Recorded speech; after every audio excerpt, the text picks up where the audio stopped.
கொன்ன உனக்கு என்ன அதிகாரம் இருக்கு? உனக்கு யார் பதவி கொடுத்தது? உனக்கு ஸ்டாலினை கேக்குறேன். இந்த காவல்துறை பதவியை நீ கையில வச்சுக்காத. உனக்கு தகுதி கிடையாது. நீ அதை ஏன் பார்க்கல? வந்து சம்பந்தப்பட்ட பாதிக்கப்பட்ட வீட்டுல போய் மன்னிப்பு கேட்கறீ. உனக்கு வெக்கமா இல்ல? உன் துறையை உனக்கு பராமரிக்க தகுதி இல்லைன்னு நீ ஏன் போலீஸ் துறையை வச்சிருக்க?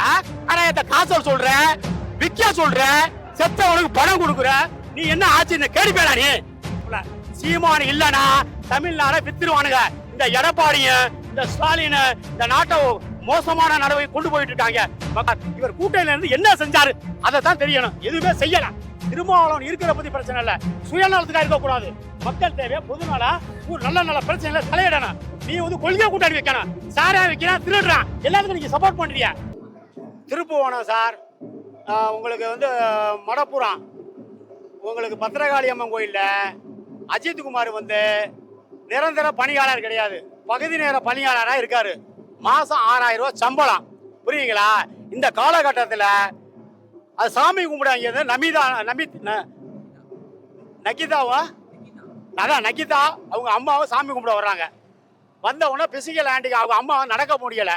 அதனால ஸ்ட்ரெச்சர் வண்டியில் வச்சு சாமி கோயிலெல்லாம் சாமியை கும்பிட்டு தரிசனம் பண்ணிட்டு வந்து இவங்க கொண்டாந்து விடுறாங்க.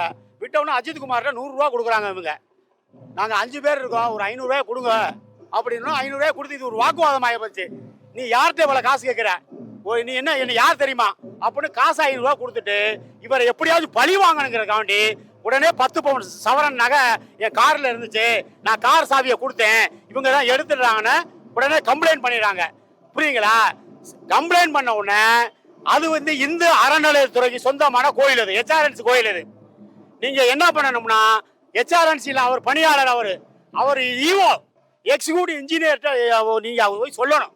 ஏன்னா அவர் வேலை பார்க்குற இடம் HRNC கோயில். அது டைரக்டா போலீஸ் அவர் ரெக்கவர் பண்றதுக்கு அதிகாரம் கிடையாது. HRNCல சொல்லணும். தேவஸ்தான அதிகாரிகிட்ட உங்க கோயில்ல பணியாற்ற சுதீஷ்குமார் அஜித்குமார் வந்து இந்த மாதிரி இல்லீகலா நடந்துட்டாரு, நாங்க அவரை விசாரிக்கணும், நீங்க அழைச்சு கொடுங்க இல்ல விசாரிச்சு கொடுங்க அப்படின்னு சொல்லணும். அந்த மாதிரி ஒரு முகாந்திரம் பண்ணல. இவங்க காவல்துறை என்ன பண்ணுதுன்னா திருப்புவனம் காவல்துறைக்கு இவங்க கூறாங்க. இன்னைக்கு காலையில உங்க பேட்டி கொடுத்துருக்காங்க மாஜிஸ்ட்ரேட் கிட்ட. நாங்க திருப்புவனம் காவல்துறையில அவர் அஜித்குமாரை விசாரிச்சு விட்டுட்டோம், மேல் நடந்தது எங்களுக்கு இதுக்கு சம்பந்தம் இல்லைன்ட்டாங்க.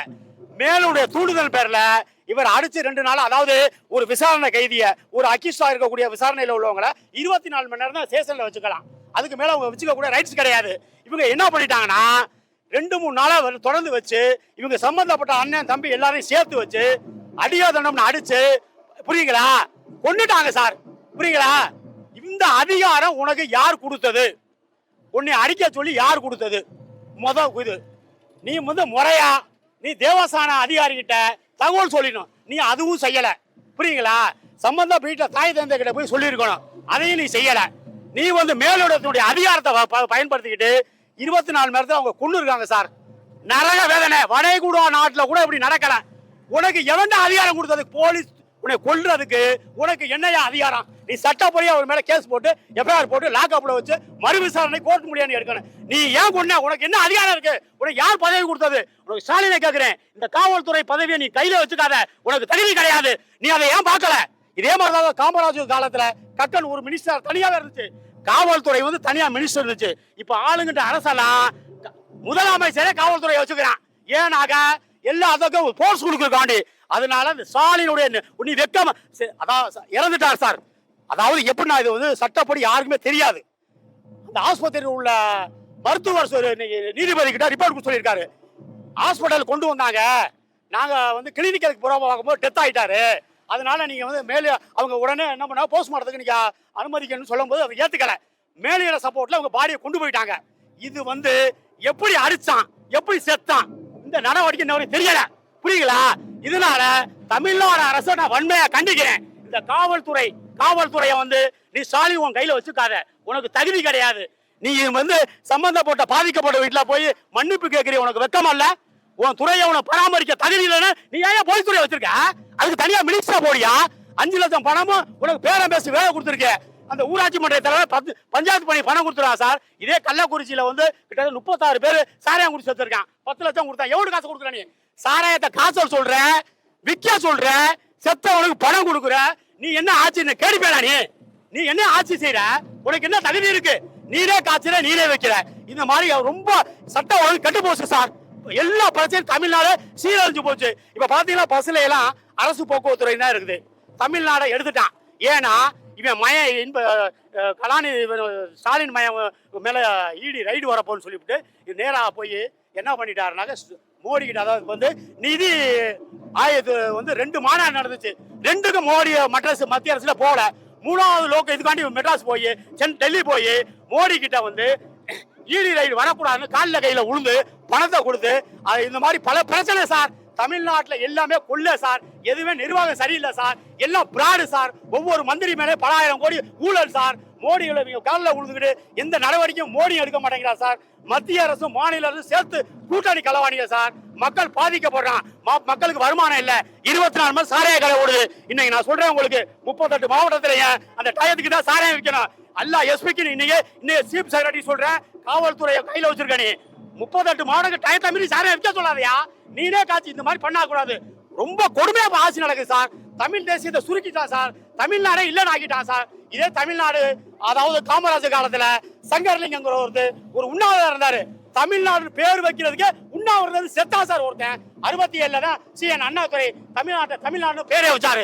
நீ எடுக்க உனக்கு என்ன அதிகாரம் இருக்கு? நீ யாரு? உன்னை ஆட்சி செய்ய ஓட்டு வாங்கி காசு கொடுத்து நீ ஓட்டு வாங்கி ஆட்சியை ஒழுங்கா செய்யணும். நீ செய்யறது அட்லாம் அட்டூழியம், அநியாயம். உன்னுடைய சகாக்கள் எல்லாமே குற்றவாளி. பொன்முடி, ஏவா வேலு, எல்லா ஜெகதர்சன், கனிமொழி எல்லாம் குற்றத்துல உள்ள ஜெயில இருக்கக்கூடிய ஆளுங்க. பல ஆயிரம் கூட கொள்ளை அடிச்சு வச்சிருக்கேன். உனக்கு என்ன தகுதி இருக்கு? இது இப்போ சாரி, நான் எதுக்கு சொல்ல வரேன் என்னன்னா, மக்கள்கிட்ட பணத்தை 1000 கொடுத்துட்டாங்க சார். இலவசத்தை நிப்பாட்டான் சார். இலவசம் வந்து கொடுக்கறது இப்பயும் காசை கொடுக்கல. புரியுங்களா?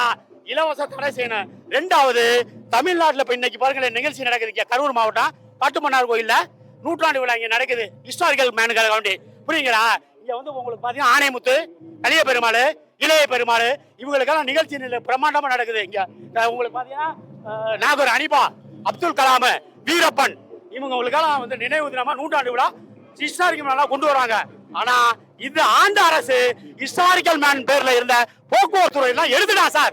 பல்லவன், சேரன், சோழன், பாண்டியன், கட்டபொம்மன் இந்த மாதிரி எல்லா டிரான்ஸ்போர்ட் இருந்துச்சு சார். எல்லா பேரையும் எடுத்துட்டான் சார். இங்க பாருங்க, ஹிஸ்டாரிக்கல் மேனை இன்னைக்கு கொண்டாடுறது ஒரே ஆள், செந்தமிழ் சீமான் ஒரே ஆள் தான்.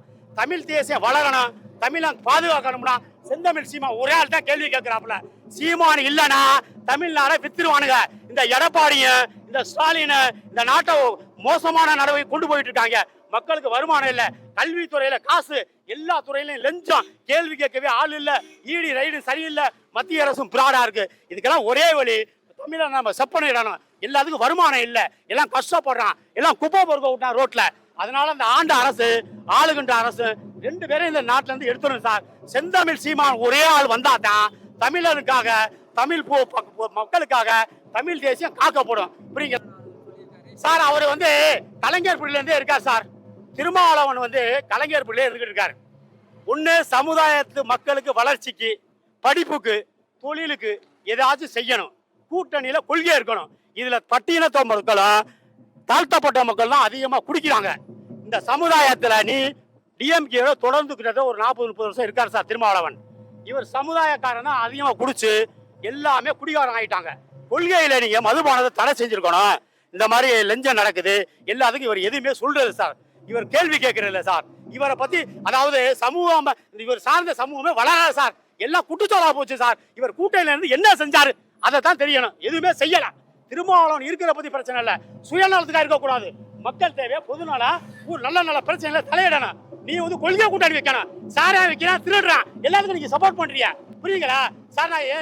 நான் வந்து தேவேந்திரன் சார், எனக்கு கிருஷ்ணசாமி, ஜான் பாண்டியன் இருக்கான், அதெல்லாம் ஏத்துக்க மாட்டேன் சார். அவங்க எல்லாம் சந்தர்ப்பவாதி. பணத்தை வாங்கிட்டு சீட்டை வாங்கிட்டு மக்களுக்காக எதுவும் தேவையுமே செய்யல. ஏன் சீமானுக்கு நான் வந்திருக்கேன்? உண்மை தமிழன், பச்சை தமிழன், தமிழன் தேசிக்கிறாரு, தமிழ் மரபா காக்கக்கூடிய ஆளு சீமான் இருக்கிறனால தமிழ்நாடு கொஞ்சம் நஞ்சம் இருக்குது. வேற என்ன கேள்வி கேட்க? அதாவது நேற்று கூட்டம் போட்டாங்க சார், இரங்கல் கூட்டம், பிரம்மாண்டமான கூட்டம் நேற்று. அதே திருப்புவனத்துல பஸ் ஸ்டாண்டு முக்கத்துல, சந்தப்பேட்டை முக்கத்துல சரியான கூட்டம், பேரணி. செந்தமிழ் சீமான் வருவாரு. இன்னைக்கு புரோகிராம் இன்னைக்கு இருக்கனால அங்க வர முடியல. அங்கே வந்தா இந்த புரோகிராம வந்து இன்னைக்கு நடக்கிற புரோகிராம் வரும்போது தலையிட முடியாது. கண்டிப்பா அதுக்குனால வந்து அந்த குற்றப்பத்திரிகையை கொண்டாந்தது சீமான் ஆளுங்க தான் கொண்டாந்தாங்க. இல்லன்னா இதை வந்து அப்படியே மறைச்சிருப்பானுங்க. சீமான் கட்சி இல்லனா திருப்புவனத்துல சுதீஷ்குமார் மேட்டு வெளியே வராது. அவர் வந்தாலும் வராட்டி அங்க 1000 சீமான் நின்னாங்க நேத்து. சரியான கூட்டம், நீங்களே வந்திருந்தீங்க. அதனால அவருக்கு கண்டிப்பா போய் தலையிடுவாரு. வேற ஒண்ணும் மாற்று கருத்து கிடையாது. வேற என்ன கேக்குறீங்க?